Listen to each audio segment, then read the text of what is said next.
Hello everyone, in this video I'll be explaining you the problem missing number. So this problem is from CSES problem set and it's an introductory problems type. So let's read out the problem. You are given all numbers between 1 to up till n except 1. Your task is to find the missing number. Okay, as the name says, we have to find the missing number. So the input is like the first input line contains an integer n, the second line contains n minus 1 integers, each number is distinct and between 1 and n inclusive. So we need to print the missing number. So they've given n is 5 and then they've got 2 3 1 4.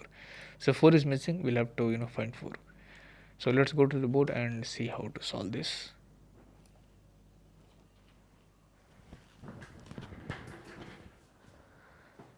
So okay,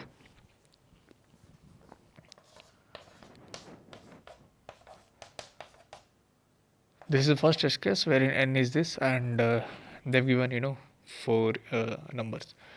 So what basically they're saying is they'll give initially n, so which denotes whatever number initially n they've given and then n minus 1 numbers they'll give, and this n minus number are from 1 to n, both are inclusive. Okay, so since you start from 1 till n, so the number has to be n, right? But they're giving n minus 1 number, so one number they'll not give, so that number you need to find it. Okay, so we have to find the missing number. Find the missing number. So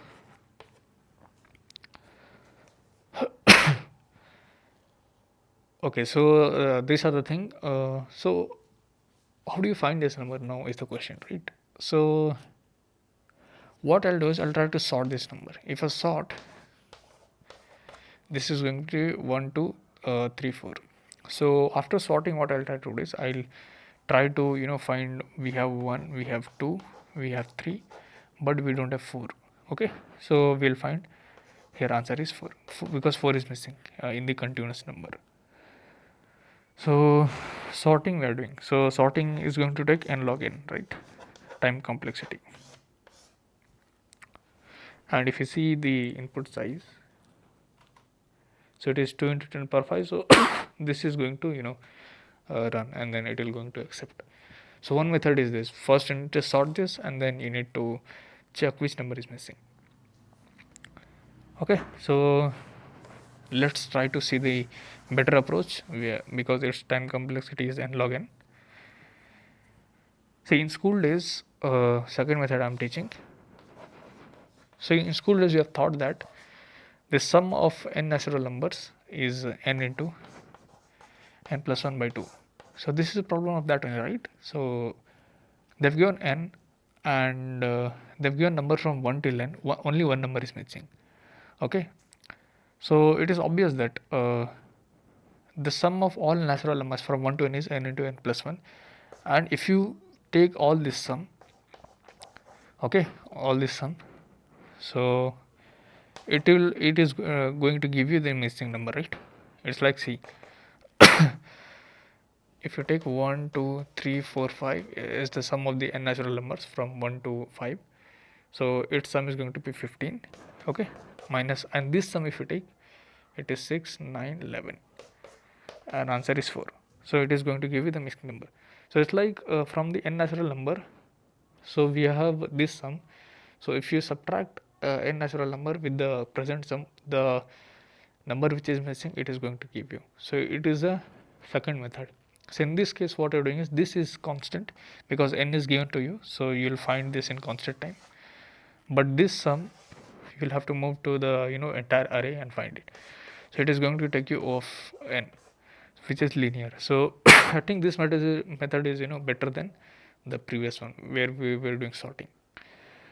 So okay, second method also it is done. Let's try to do by the third method.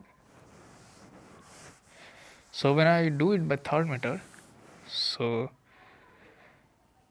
there are a couple of things that we should be doing. In the third method I'll be using the XOR property. So the property of XOR is that, so 0 XOR with 0 is going to be 0 only, 1 XOR with 0 is going to be 1, and 0 XOR 1 is going to be 1, and 1 XOR 1 is going to be 1. So it's like when the numbers are same, its XOR is 0. When numbers are different, its XOR is 1.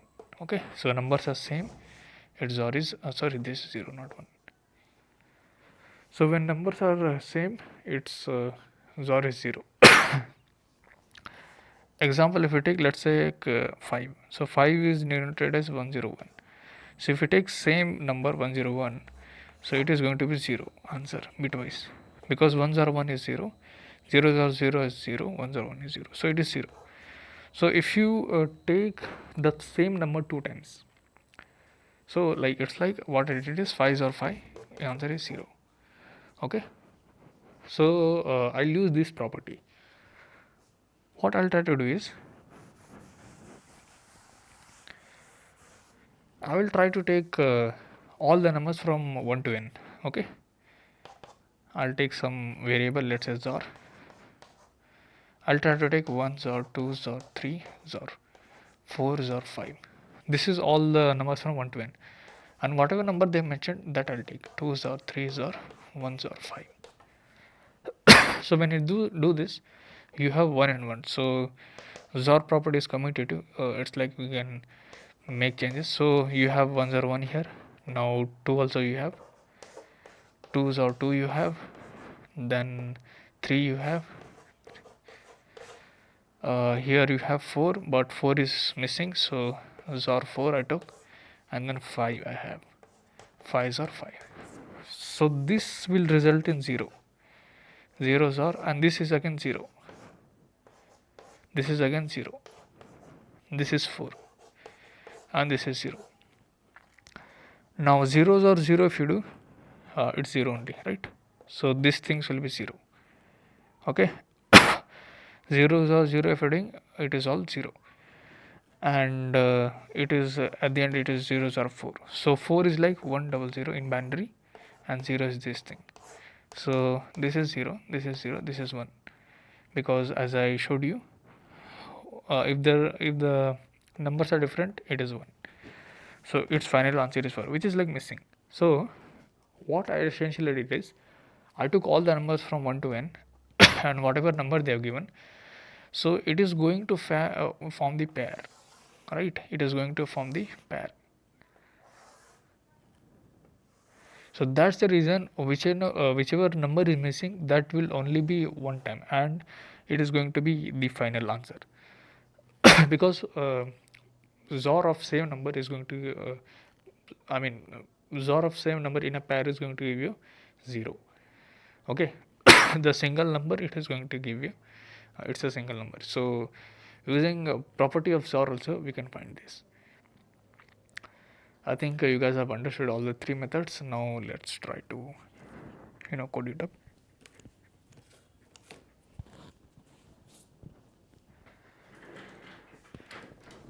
Let's solve the problem by all the three methods.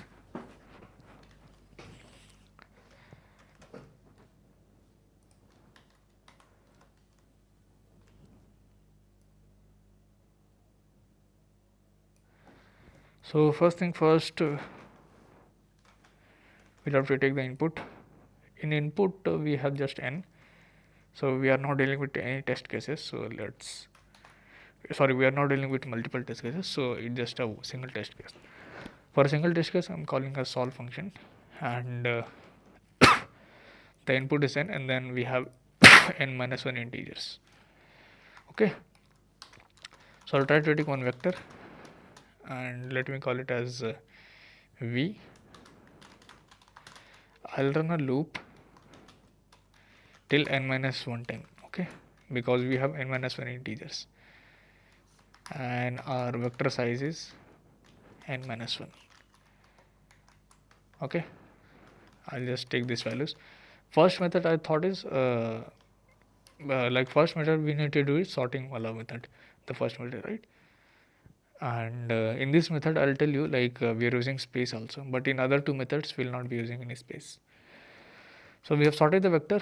Now our initial number is 1. Now we need to go through this you know array. We have to go through this array, and we have to check if this number is not equals to number, which means the number is missing, and this is the missing number that we need to print and then return. Else we need to check, like, if numbers are equal, so it's like that number is there, so we need to check if we have found the other number or not. Okay, so we can print here, or we can print at the end. What we can do is we need to just break from the loop. That's it. So let's try to run it. The reason why I did is, let's say you have all the numbers from 1 to n minus 1. The nth number is missing, so in that case you are not printing anything, right? So that's why I just made we are printing. So it is getting passed. Now let's try to submit this in CSES problem set.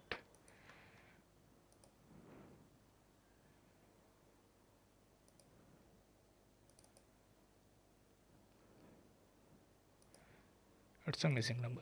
Let's try to submit.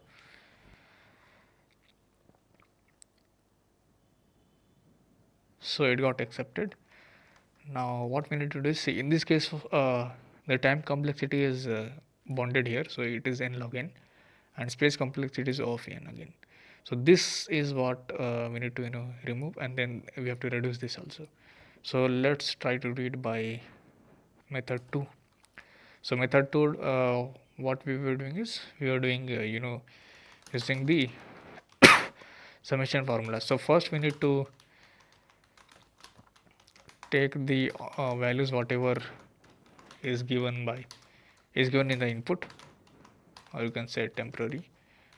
So we need to take temporary and put in sum, and total sum is given by n into n plus 1 by 2, right? And your missing number is going to be total minus sum. We need to print this missing. Okay.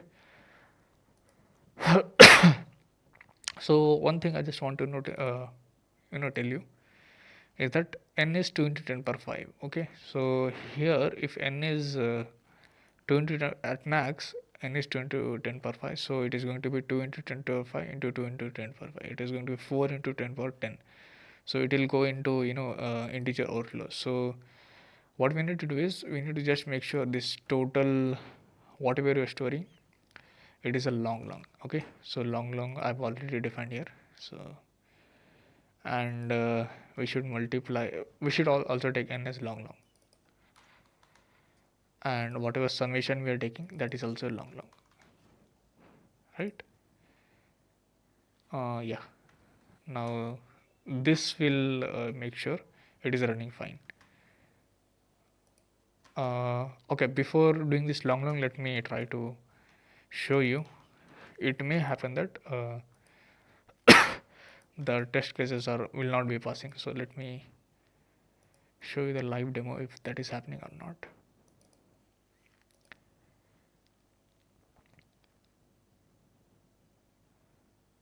So as you can see, there are certain wrong answers. Reason being is that if you want to check it, so these numbers are like 5 into 10 power 5, right? Sorry, 5 into 10 power 4. So for some big numbers it is not passing, so that's why we need to do long. Now let's try to submit this and check.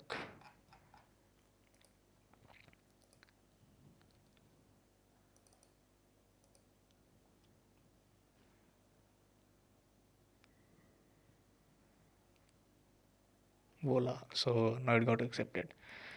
So yeah, this was a formula method, and if you see here, the time complexity is simply O of n, whatever number we are taking as input, and space we are not using anything. And now let's try to do the third method, which is XOR method, right? So in the XOR method, what I told you, we need to make sure uh, we have to take the inputs XOR with the all the elements. Okay, so let me take variable as XOR. Okay, we can take missing number.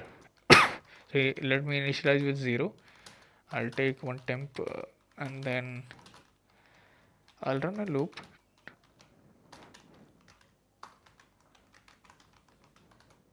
What I'll try to do is I'll try to take value in number, and your missing number XOR with the temporary, as well as we need to make sure we are doing XOR with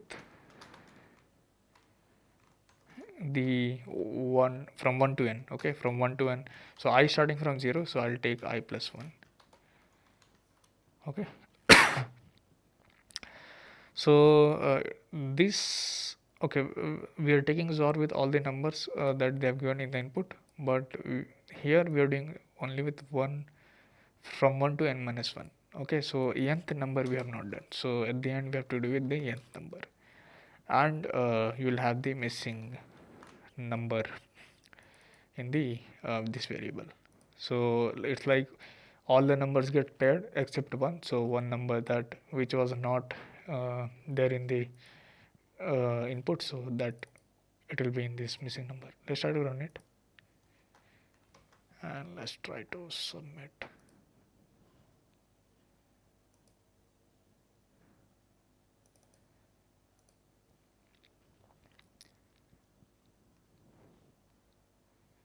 So yeah, this also got accepted. So as you can see, first method was taking n log n and space, like term complexity was n log n and space was O of n. In the second, we eradicate space and then we made sure time complexity also linear. Okay, and the third one, why it is better than the second method is that because in the in the second test case you were using long, right? Okay, but here we can use integer type only, not long. Okay, so integer type also it is going to accept. So in the second test case you are taking bigger data type, but in the third one you are not taking bigger data type, you are taking the smaller data type. So in this way you are making sure memory is optimized, even optimized, right? And it is also a linear type complexity, and space complexity is constant. So yeah, thank you guys for watching the video.